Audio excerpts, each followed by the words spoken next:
Fala, povo, tudo bem? Vamos retomar nossa aula sobre Era Vargas.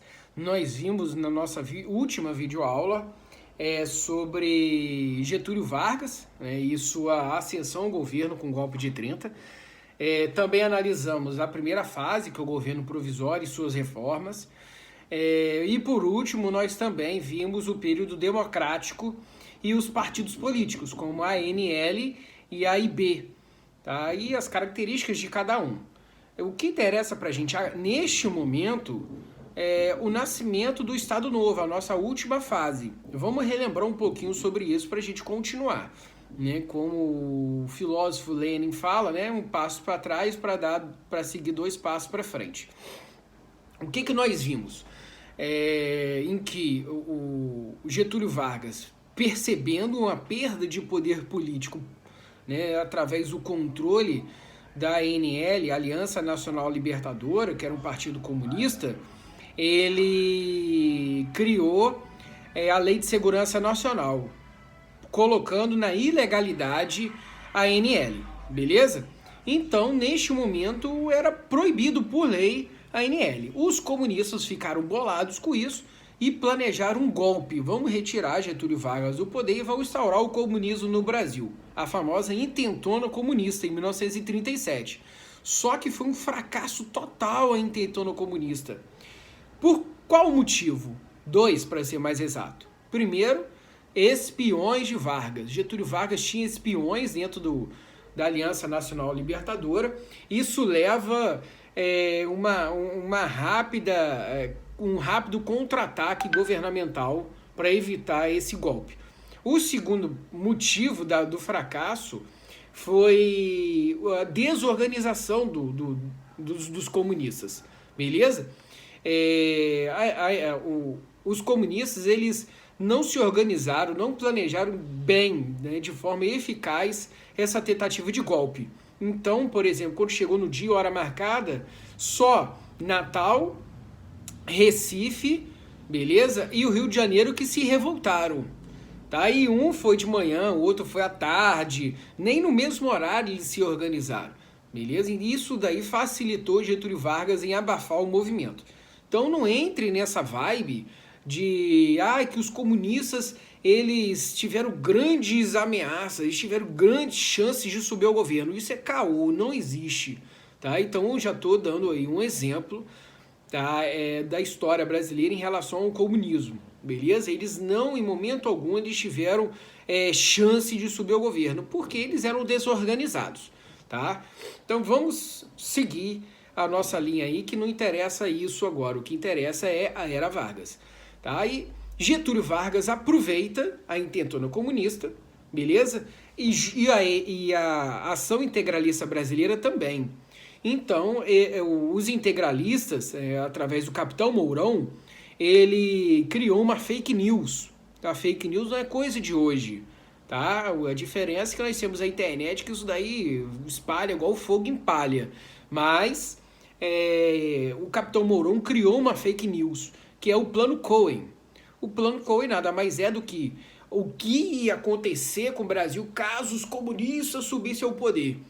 Tá? E que ia destruir os templos, ia matar as criancinhas, ia estuprar as mulheres, ou seja, ia dar o auê para criar um pânico na população brasileira. Aí com esse pânico instaurado, Getúlio Vargas aproveita e faz o golpe. Beleza? Como que ele faz isso? Ele vai à rádio, né? Exacerba aquela coisa, cria aquele teatro, né? Dá aquele show, tá? Para criar o pânico na população. Aí Getúlio Vargas, ele rasga a Constituição de 34, destrói a Constituição de 34 e cria a Constituição de 37, tá? A famosa polaca. Quais são as características da Constituição de 37, a polaca? Ela, a primeira coisa, ela é o Ctrl+C, Ctrl+V. Ela é um copiar-colar da Constituição italiana, Carta do Lavoro, aquela Constituição fascista lá de Mussolini, tá? Então, neste momento, o Brasil ele entra no campo do fascismo. Show de bola? Então, Getúlio Vargas ele é fascista nesse momento. E quais seriam as características da polaca? Centralização política, sem reeleição, 6 anos de mandato presidencial, tá? Pena de morte, censura, tranquilo? Fechamento de todas as instâncias legislativas, então Câmara dos Deputados, Senado, vereadores, tudo fechado. E aí, quem vai fazer parte, quem vai criar, né? Quem será o poder legislativo? Tá? Então, Getúlio Vargas, nesse momento, ele absorve o legislativo também. Ou seja, Getúlio Vargas vai passar a criar leis através de decreto-lei. Tranquilo nisso? Show de bola? E essa Constituição de 37, ela teve o consentimento do povo. Daí a importância do Plano Cohen. Ou seja, a população está assim, não, tá tranquilo. Vamos abrir mão da liberdade para garantir a nossa segurança. Entende o esquema de Vargas? Show de bola essa linha de raciocínio? Ah, não entendi. O que Getúlio Vargas faz? O objetivo de Vargas é criar um medo generalizado na população para ela ficar tão apavorada, que ela vai fazer para ela se sentir ameaçada, entendeu? A minha vida está sendo ameaçada, eu posso morrer a qualquer momento. E aí o que Vargas faz com isso? Faz assim, não, eu protejo sua vida, mas eu vou ser obrigado a acabar com a sua liberdade. Você vai ter que fazer tudo o que eu mando, tudo o que eu falar, você vai ter que fazer. Aí a população desesperada aceita. Entende a linha de raciocínio de Vargas? Show de bola? Para garantir isso, Getúlio Vargas cria o DIP, o Departamento de Imprensa e Propaganda, ou seja, é um órgão governamental que tem 2 objetivos. O primeiro é a questão da censura. Beleza? Vamos controlar a transmissão de informações a fim de manipular a população. O segundo ponto é um forte controle de propaganda para criar uma imagem do governo brasileiro. Então o Getúlio Vargas, nesse momento, ele está preocupado aqui em construir a imagem do grande líder que ele queria ser. Então aí surge, por exemplo, o apelido do pai dos pobres. Getúlio Vargas passa a ser o pai dos pobres. Já é nesse momento que é criado aí a Hora do Brasil, um programa radiofônico que passa até hoje, beleza? A Hora do Brasil, que é uma cópia do governo dos Estados Unidos, tá? Que é na lareira com o presidente. Tranquilo? Então vamos continuar nossa linha de raciocínio aqui. Outro órgão governamental que Getúlio Vargas faz aqui é o DASP, Departamento Administrativo de Serviço Público, que esse órgão governamental ele tem 2 propósitos. O primeiro propósito é melhorar o fornecimento, melhorar a qualidade do serviço público. Ou seja, a gente tem que melhorar a mão de obra pública. Né? Lembrando que Getúlio Vargas ele era extremamente nacionalista, nada mais justo do que ele melhorar a qualidade do serviço público. Como que funcionava antes do DASP? Tá? O funcionário público ele tinha que ter QI. Tá? O que seria esse QI? Quem indica. Então um caso aí, professor de português, ele não precisava saber português. Não precisava, ele precisava de alguém que o indicava para ser professor. Entendeu? Como que ele conseguia isso? Voto. Então qual era o esquema? Como que funcionava esse esquema? Eu vou conseguir X votos, tá? Para o vereador fulano de tal, para o prefeito fulano de tal. Aí essa pessoa ganha as eleições. Aí ocorre a famosa dança das cadeiras, né? No interior do Brasil, né? No sertão brasileiro, no interior do estado do Rio, estado do Espírito Santo, beleza? Estado de Minas. Isso acontece muito até hoje. Mas como que ocorre? Aí esse prefeito sobe ao governo, junto com os vereadores, manda embora todos os contratados, os bons, os ruins, todos eles, e coloca o famoso gente nossa. Tá? São aquelas pessoas que ajudaram o prefeito, que ajudaram o vereador a conseguir voto, o curral eleitoral. Tá? Aí essa pessoa é contratada no lugar do outro. Ou seja, até hoje, leva-se em conta a quantidade de votos que uma pessoa dá para um governante em troca de qualidade da mão de obra dele. Tá? Imagina, né, na época da República Oligárquica, do corral eleitoral, do coronelismo, tá? Do vó de cabresto. Então era muito maior isso. Nesse momento, Getúlio Vargas, ele quer, esse é o primeiro, um objetivo. Ele quer acabar com essa maracutaia, criando o DASP, Departamento Administrativo de Serviço Público, e, ao mesmo tempo, melhorar a qualidade do serviço público. Como que ele vai fazer isso? O concurso público.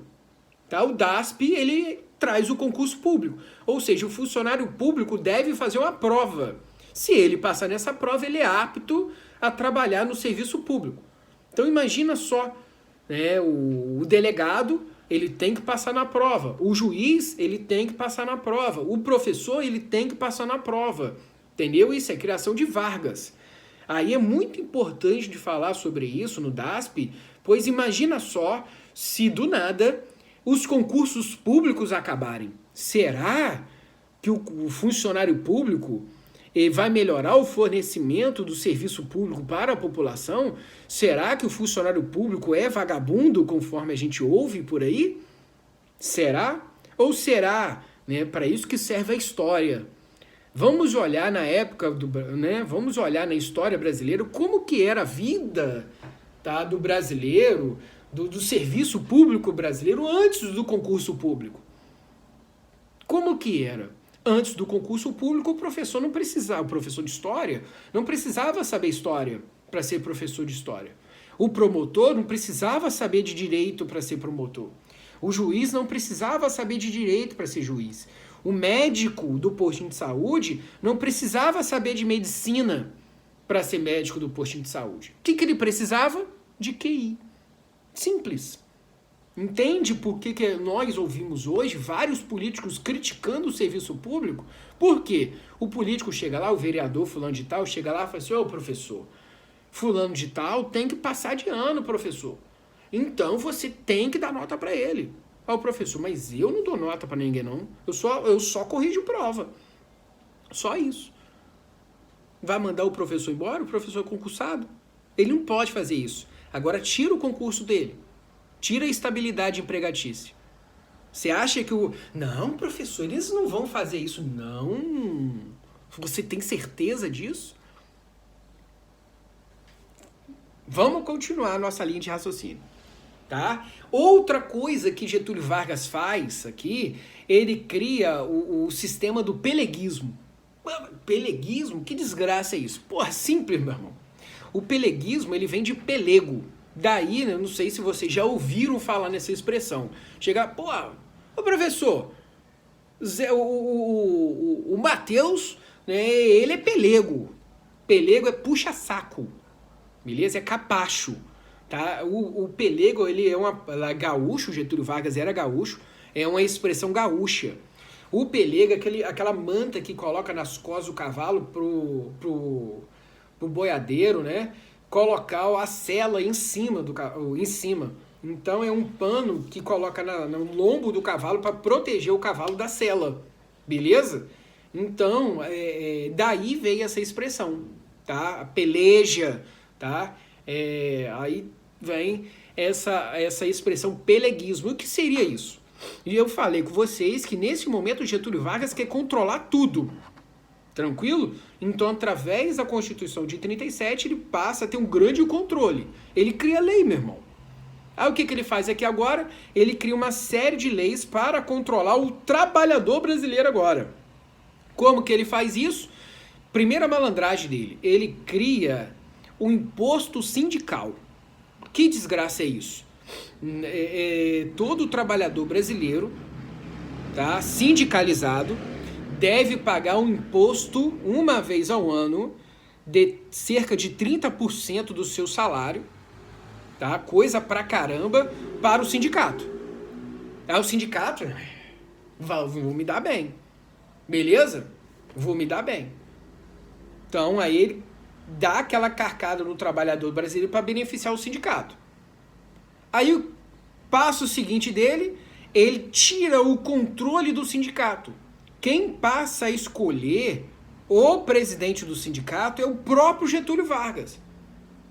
Então, olha só, todos os trabalhadores que são sindicalizados. Eu sou professor, sou sindicalizado ao sindicato dos professores. Então agora eu sou obrigado a pagar um imposto para o sindicato uma vez ao ano. Beleza? Só que o sindicato, ele tem a liberdade de escolha dos seus líderes. Ou seja, nós, professores, de tanto em tanto tempo, de 4 em 4 anos, nós vamos votar para o corpo de comando do sindicato. O presidente do sindicato, o tesoureiro do sindicato, beleza? E geralmente são os próprios professores que são líderes dos sindicais, líderes dos sindicatos, líderes sindicais, beleza? O que Getúlio Vargas faz? Agora quem vai escolher vai ser o presidente, será eu, Getúlio Vargas, não os professores. Para que Getúlio Vargas faz isso? Aí tá lá, nós professores, não, que nós não queremos que essa aula remota seja utilizado, que não é o momento, tá? Que os alunos estão passando necessidade, é o momento, nem todos os alunos têm acesso à internet, não é justo. Tá, beleza, o sindicato que vai organizar isso. O sindicato vai chegar assim, nós professores do estado X, do estado Y, nós não aceitamos essa aula remota. Então nós professores não faremos aula remota. Entendeu? Então o sindicato ele vai fazer toda a parte legal para tentar resolver essa treta e pai, bola, coisa e tal. Tranquilo? Aí chega, olha a situação, aí chega Getúlio e fala assim, o presidente do sindicato, lembra que fui eu que escolhi você? Então eu posso tirar você. Ou seja, se você seguir essa ideia de querer fazer greve, né, dessa reivindicação, eu vou tirar você e vou colocar outra pessoa para fazer exatamente o que eu mando. Aí o presidente do sindicato fica numa sinuca de bico. Se ele não fizer o que o presidente manda, ele é demitido, é substituído por uma pessoa que vai fazer exatamente o que o presidente quer. Daí vem esse puxa-saco. Entendeu? Porque os trabalhadores chamavam, o sindicato é puxa-saco, o sindicato é pelego. Daí vem essa ideia do peleguismo. Ah, professor, então o que nós, né, o que os professores vão fazer? Aí Getúlio pensou, o que os professores vão fazer? Vai todo mundo sair desse sindicato e vai criar um outro sindicato para lutar pelos seus direitos. Aí Getúlio vai lá e fecha a rede. Ele cria a carteira de trabalho. Lembra que eu comentei com vocês na videoaula passada, na criação das leis trabalhistas? Elas foram feitas devagarzinho. Cada ano foi feita uma coisinha. Aí, neste momento é que agora Getúlio Vargas cria a carteira de trabalho. Ou seja, tem as leis trabalhistas. Mas antes da carteira de trabalho, todo mundo tinha direito trabalhista. Após a criação da carteira de trabalho, só tem direito trabalhista quem tem a carteira assinada. Tanto que as pessoas falam, o meu trabalho tem carteira assinada. Tá? O que essa expressão quer dizer para o brasileiro? Quer dizer que essa pessoa está amparada legalmente pelas leis trabalhistas. Show de bola essa linha de raciocínio? Tá. Agora, beleza, eu sou professor, agora eu tenho que fazer minha carteira de trabalho para o meu patrão assinar e assim eu ter direito trabalhista. Beleza. Onde eu vou fazer a carteira de trabalho? No sindicato. Ou seja, o professor agora, para ter direito trabalhista, ele precisa da carteira assinada. Para fazer a carteira, ele tem que ir lá no sindicato, se sindicalizar e fazer a carteira. Professor, mas o cara pode se sindicalizar, faz a carteira, depois se desvincula. Se ele fizer isso, a carteira de trabalho perde autonomia. Ou seja, Getúlio Vargas ele fecha aqui, fecha ali, passa a controlar todos os trabalhadores nesse momento através do controle dos sindicatos. Beleza? E voltando à ideia do DIP, Getúlio Vargas ele começa a criar um grupo, né, uma construção do imaginário brasileiro. Então aqui neste momento são várias músicas, né, como o Bonde de São Januário, procura aí depois, tá? O Bonde de São Januário originalmente é um malandro que está chamando o trabalhador de burro porque está indo trabalhar. Olha a censura no Brasil. Getúlio vai lá, né, através do DIP, e ameaça esse cantor, obrigando ele a mudar a letra da música. Aí ele fala exatamente o contrário. Ele fala que não, que ele está indo de manhã pegar o bonde, né, bonde São Januário, para ir trabalhar, porque o nosso presidente mandou. Então tem duas versões dessa música, a versão censurada, tá, do Malandro, e a versão do trabalhador brasileiro. Outra coisa que Getúlio Vargas se preocupa aqui é absorver, tá, toda a cultura brasileira em prol dele. É o caso do samba. Getúlio Vargas, nessa época, ele permite o samba era proibido por lei, ele permite o samba, constrói o sambódromo, beleza? Que a gente tem lá no centro do Rio, tá? Tudo para garantir a construção dele. Ou seja, o que o brasileiro faz? Tá? O brasileiro gosta do funk, aquela coisa toda. Então, o que Getúlio Vargas faria? Eu vou incentivar o funk. Entende? Só que na época de Vargas era o samba. Beleza, linha de raciocínio? Show de bola? Outra coisa que Vargas faz, a Constituição de 37, centralização política. Getúlio Vargas faz um movimento, que é o movimento da queima das bandeiras. O que Getúlio Vargas faz? Pega todos os representantes dos estados brasileiros, faz um grande teatro, um desfile, né, com as pessoas com as bandeiras dos estados brasileiros, aquela coisa toda, parará e pereré. Aí o que ele faz? Pega as bandeiras dos estados e jogam todas em uma fogueira. Queimam todas as bandeiras. Isso daí todo mundo vendo, né? Rádio, aquela coisa toda. Foi um show que Getúlio Vargas faz aí. Queimam todas as bandeiras e um incêndio, durante a queima das bandeiras, ele hasteia a bandeira brasileira e canta o hino nacional. O que ele quer dizer com isso? Centralização política. Que até este momento ainda tinha muita briga entre paulista, né, fluminense, capixaba, mineiro. O que Getúlio Vargas faz? Ele cria um único Brasil. Não, gente, não existe mineiro, não existe fluminense, não existe paulista, não existe gaúcho, tá?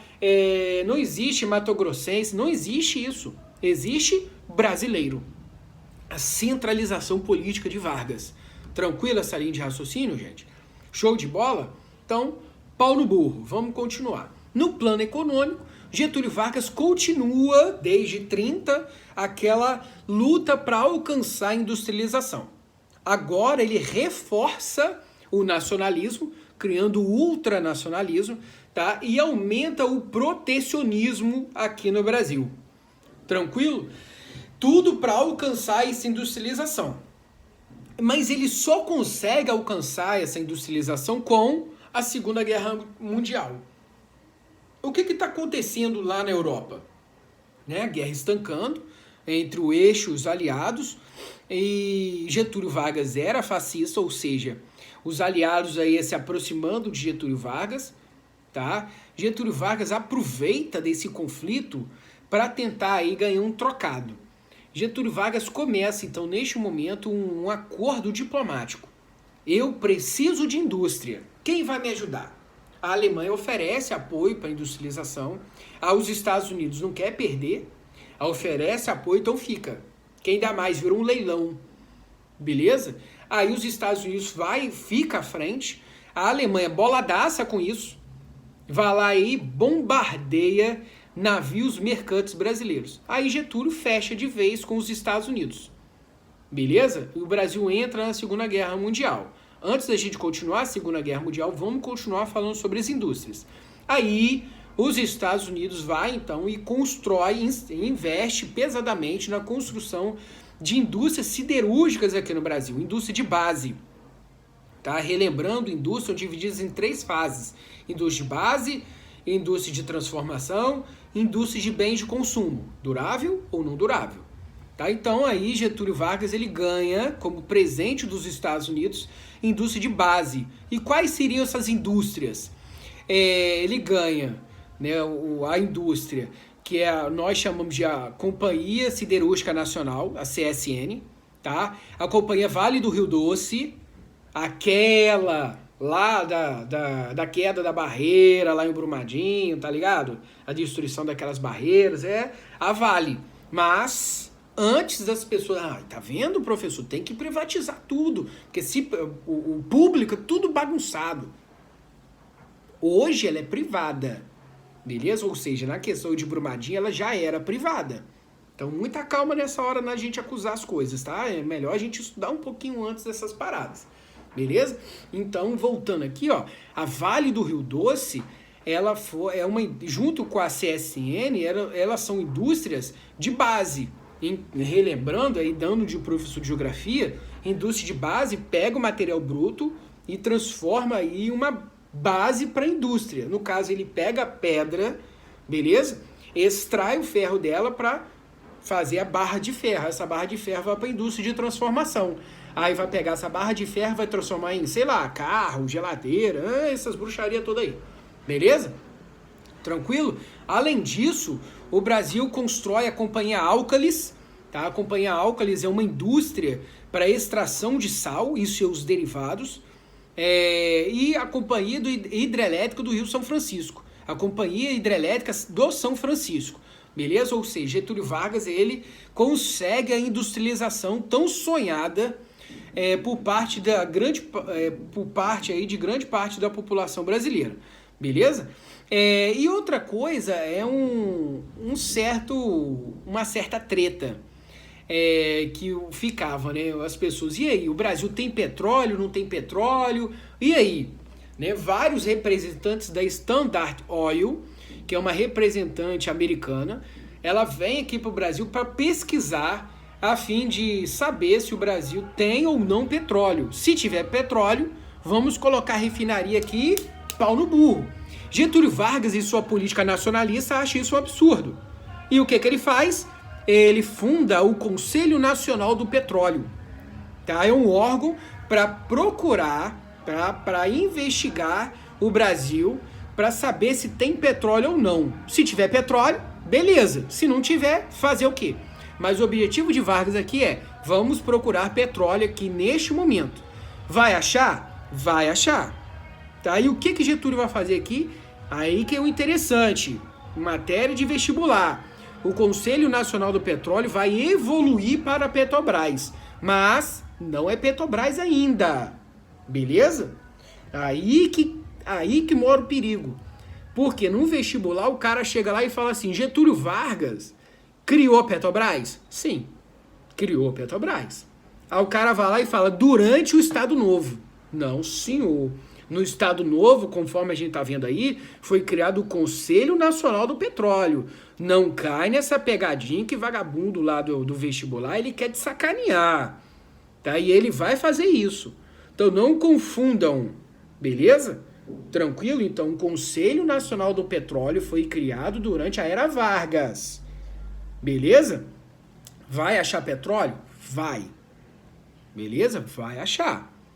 Mas vai achar só na década de 50. A gente tá de 30 a 45.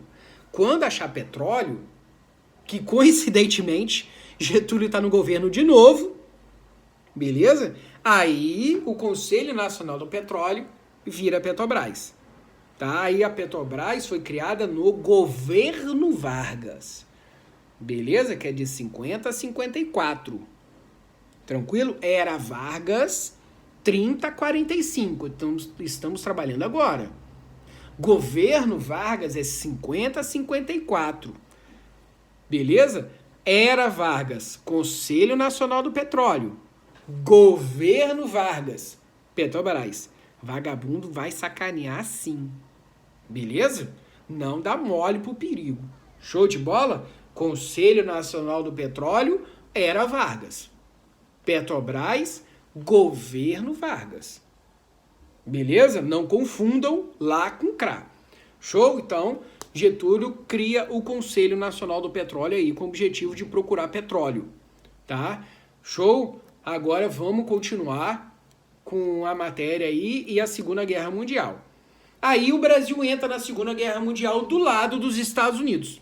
Getúlio Vargas, ele cria aí, então vamos relembrar quais são os motivos do Brasil entrar na Segunda Guerra Mundial. Esse apoio financeiro que os Estados Unidos dá para o Brasil, tá? E a Alemanha afunda navios mercantes brasileiros. Quando viu, né, que aqueles acordos econômicos não tá indo para ralo abaixo, a Alemanha perde a cabeça e afunda os navios mercantes brasileiros. Pronto. Aí o Getúlio tem até a desculpa para entrar na guerra. E ele entra na guerra em 1942. Beleza? Aí o que Getúlio Vargas faz? Ele vai lá e começa, ele cria a FEB, a Força Expedicionária Brasileira. Show de bola? Tem uma zoeira aqui. O que acontece? Ficava um grupo de brasileiros. Não, tá doido, rapaz. Brasil entrar na Segunda Guerra. Brasil vai fazer o que lá, rapaz? Brasil vai entrar na guerra só no dia de São Nunca. Só no dia 31 de fevereiro. Tá? Só no dia que vaca voar. Pô, tá maluco? Só no dia que cobra fumar. Aí o Brasil entra na Segunda Guerra. Brasileiro é um bicho zoeira. Tá? Brasileiro é um bicho que tem que ser estudado pela NASA. Tá? E o que ele faz? Colocou como símbolo da guerra, né? O brasileiro vai e coloca como símbolo uma cobra fumando cachimbo. E o grito de guerra é: agora a cobra vai fumar. Beleza? Vagabundo é foda, cara. O brasileiro é o bicho zoeira na parada. Beleza? E aí ele entra na Segunda Guerra Mundial. Show de bola? O Brasil envia 25 mil soldados para lutar na Segunda Guerra Mundial. Tá? E conforme eu falei com vocês na videoaula de Segunda Guerra Mundial, o Brasil ele fica como um coadjuvante na Segunda Guerra. Ou seja, o Brasil vai lutar contra o eixo lá na Itália. Tá? E diversas batalhas ocorreram entre os soldados brasileiros e o eixo. Nós temos a Batalha do Parma, né? E o do Monte Castelo, vários conflitos. Show de bola? Tranquilo? Uma outra coisa interessante que Getúlio Vargas faz aqui em relação à Segunda Guerra Mundial é que ele cria os voluntários, né, os voluntários da pátria para ir para a Segunda Guerra. Aí esses voluntários, eles têm duas alternativas. Um vai para a guerra, o outro ele vai ficar aqui no Brasil no esforço de guerra. Tá? A galera que ficou aqui no esforço de guerra foi enviado para a floresta amazônica a fim de extrair matéria-prima para a indústria da guerra. E olha que coisa interessante, eles ficavam lá na floresta amazônica em péssimas condições de vida. Tanto que morreram mais gente na floresta amazônica extraindo a borracha do que na Segunda Guerra lá no troca do tiro. Tranquilo? Então, os voluntários da pátria eles tiveram duas vertentes. Um que ficou aqui no Brasil, no esforço de guerra, e outro lá na Europa. Tranquilo? Show de bola? Quem morreu mais foi a galera que ficou aqui devido à falta de qualidade para os caras. Beleza? Aí, continuando a ideia aqui, o que acontece, gente? Uma coisa tão interessante da Segunda Guerra Mundial foi a consequência da Segunda Guerra. Essa consequência da Segunda Guerra foi o famoso paradoxo de Vargas. O que é? Pô, Getúlio Vargas era fascista. Então, não era para ficar do lado dos fascistas, era para ficar do lado do eixo. Tranquilo? Mas ele fica do lado da democracia. Isso gerou um paradoxo, porque os Estados Unidos, na Segunda Guerra Mundial, naquela videoaula que eu coloquei lá para vocês, os Estados Unidos fazem um grande esforço de guerra e esse esforço de guerra também vai para propaganda. E essa propaganda vem para o Brasil. Nós temos Pato Donald, né, vestido de soldado nazista, né, que ele tem um sonho que estava lá, é um pesadelo, né, é tratado como pesadelo. A Disney também cria o personagem Zé Carioca para aproximar o brasileiro aos ideais democráticos. Nós temos Carmen Miranda, que aparece aí na história brasileira, tá, representando o Brasil e sua cultura nos Estados Unidos. Mas essa aproximação que os Estados Unidos faz com o Brasil é para tentar impedir o crescimento do fascismo na América Latina. E isso queima Getúlio, porque o DIP não conseguia controlar, né, aquela ideia, né, de o pai dos pobres, o líder, entendeu? E isso está caindo por terra. Tá? Isso foi um tiro no pé de Vargas ao ficar do lado dos Estados Unidos. Aí o que acontece? A oposição a Vargas cresce enormemente. Tanto que a UNE, tá? A União Nacional de Estudantes, a OAB, Ordem dos Advogados do Brasil, os mineiros, grupos políticos de Minas Gerais, eles crescem em oposição a Vargas, pressionando Vargas, né? E Vargas foi obrigado a ceder. o que acontece? Getúlio Vargas, ele volta com pluripartidarismo, relembrando que na Constituição de 37 é proibido partido político, não tem nenhum. Então, neste momento aí, em 44, o Getúlio volta com os partidos políticos. E quais são esses partidos? Getúlio cria 2 partidos. Ele pessoalmente está na frente da criação de 2 partidos. O PSD, Partido Social Democrático, tá formado pelos fazendeiros ricos que se deram bem no governo Vargas, e pelo PTB, Partido Trabalhista Brasileiro, também criado por Vargas, mas formado por trabalhadores brasileiros que se deram bem no governo Vargas com as leis trabalhistas. Mas nem todos os brasileiros estavam a favor de Getúlio. Tinham também boa parte dos brasileiros que eram contrários a Vargas. Esses caras criaram partidos políticos para eles, são 2. Tá? O Partido Comunista Brasileiro, né, desejavam a instauração do comunismo no Brasil. Tranquilo. Tá? E a UDN, União Democrática Nacional. Esse grupo defendia o liberalismo político, tá? E a aproximação com os Estados Unidos e sua submissão à economia americana. Tranquilo? Então, Partido Social Democrático e Partido Trabalhista Brasileiro. Os 2 apoiavam Vargas. Tá? O UDN defendia a submissão do Brasil aos Estados Unidos e era contrário a Vargas. O Partido Comunista Brasileiro era contrário a Vargas e defendia a submissão do Brasil à União Soviética. Tranquilo essa linha de raciocínio? Show de bola? Aí tá, né? Dentro desse movimento político que está ocorrendo, surge o movimento queremismo. Tá? O grupo que apoiava Vargas, eles vão às ruas fazer manifestações pró-Vargas, tá? Que é o movimento queremista. Tranquilo? Mas Getúlio Vargas, nesse jogo, né, essa corda, essa guerra, né, esse cabo de guerra político no Brasil, Getúlio Vargas ele tem a seguinte ideia: eu tenho 2 partidos políticos, o PTB e o PSD. Se eu arrumar mais um, eu vou me dar bem. Beleza? Que aí eu posso convocar eleições presidenciais e eu vou ganhar. Tá? Então, Getúlio Vargas, ele cria a Lei Malafaia, tá? Que é uma lei antitrust, é uma lei dificultando a entrada de produtos americanos no Brasil. Ou seja, a UDN morre com isso. Mas a ideia era, vou aproximar o Partido Comunista, que também odiava os Estados Unidos. Então, essa era a ideia de Vargas. Vou buscar a Lei Malafaia para aproximar o Partido Comunista comigo. Aí eu teria o PTB, PSD e o PCB. Nesses 3 partidos políticos eu lanço eleições presidenciais e ganho. Só que o Partido Comunista Brasileiro não apoia Vargas, ele continua contra Vargas. Fala assim, não, beleza, gostei da Lei Malafaia, mas Getúlio, não rola. Pode sair que eu não quero você. Beleza? E o que acontece quando o Partido Social Democrático, aquele formado por fazendeiros, ricos, que apoiavam Vargas, olham a Lei Malafaia e falam assim, porra, Getúlio, você tá exagerando. Tá? Isso tem cara de coisa de comunista. Aí o PSD tira o apoio de Vargas.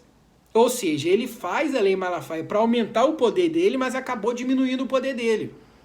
Aí, pouco poder político, as Forças Armadas aproveitaram e golpe. Tiraram o Getúlio do poder, tá? E colocaram no lugar o presidente do Supremo Tribunal Federal, que na época era José Linhares. José Linhares sobe ao governo presidencial e convoca eleições presidenciais. Beleza? Quem ganha as eleições? Eurico Gaspar Dutra, dando fim à Era Vargas e iniciando uma nova fase da história do Brasil, que é o período democrático populista. Tranquilo? E o Getúlio, ele se retira, vai para sua fazenda em São Borja e, eleições presidenciais, ele é eleito senador do Rio Grande do Sul e de São Paulo. Tranquilo? Show de bola? Aí a gente fecha a Era Vargas, tá? E depois a gente retoma essa história com o período democrático populista, que é um período bastante polêmico na história brasileira. Valeu, galera. Um abraço para todos. Fique com Deus.